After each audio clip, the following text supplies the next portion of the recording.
बचपन کې پولیو وشوه راته او دغه شان په ځمکه به ګرځېدم بغیر ټانکورونو ژوند ډېر سخت و. ما یو زما په دماغ کې یو سوچ راغی چې یاره ته غټ شې ته به سوال کې خیرات به غواړې ته به څه کې لکه یو سوچ در انسان که نه. ما د ټیلرۍ کار زده کړو او په هغې کې بیا ما د خپل ژوند آغاز وکړو. وخت سره سره بیا ما له خدای پاک وعده مې وکړو بشیر الله تعالی راکړه. یو ځای کې به مې کاریګري کوله بل ځای کې مې کاریګري کوله. اوس په ما باندې دغه شان حالات راغی چې لکه زما دکان ختم شو او زه د کار روزګار نه ووتم. مختلف کسانو ته ما خپل فریاد یوړو درخواستونه مو ته یوړل لکه تر نن تاریخه پورې لکه داسې یو قسم لکه د الله د رضا دپاره روچت نه شو زما د غریب زما د بچو د مستقبل یو سوچ وي. نو دغه حالات دي ستاسو وړاندې دي او دی په سکول کې و دی د سکول نه را لرې شو د هوټل کار شروع کړو.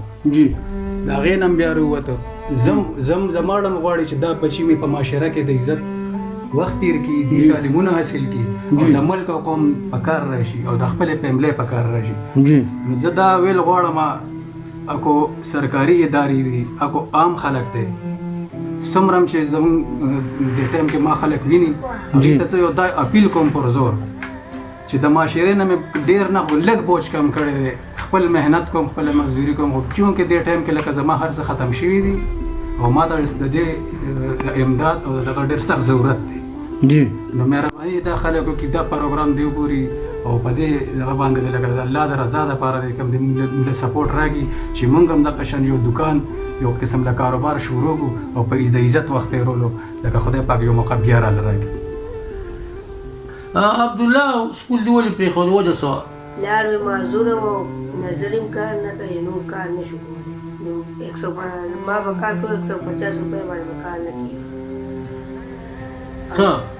نور کار به مې کوو نو بس کله به یو ځای کېدم او کله به بل ځای چا به 300 راکولې چا به 150 راکولې کار به مې نه کېږي.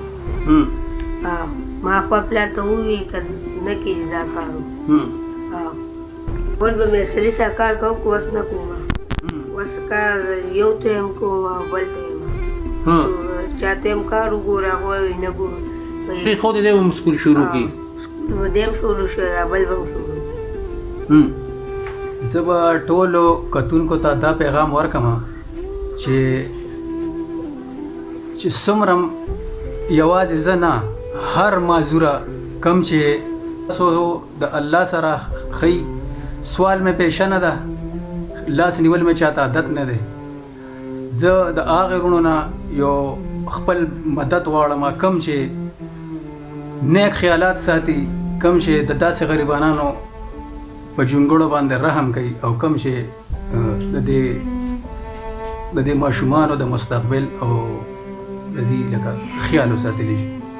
یو کور دی مطلب یې کور ته راغلی دی د ماله برکلي سره تعلق ساتي د خدای تعالی عجز دی موږ یې جونګړې ته رالو ټیک شوه د واړه واړه ماشومان یې تاسو هم وکتل د هغو هغه فریاد چې موږ سکولونو پرېښودي دي دغه شان د بشیر خان چې ما به خپل کار کوو او د غربت ته لاسه دا کار ووته ما د مرض شدت سیوا شو چې د مرض شدت سیوا شو ټانکورونو ته رالم داسې د بچپن نه زه بیمار یم. نو که د داسې مطلب دا چې بې حصه کسانو سره بې وسه کسانو سره ستاسو مالي امداد وکئ نو دا مطلب څنګه چې بشیر خان وي چې دا مطلب چې زما سره هم ښه کول دی خدا د الله سره ښه کول دی.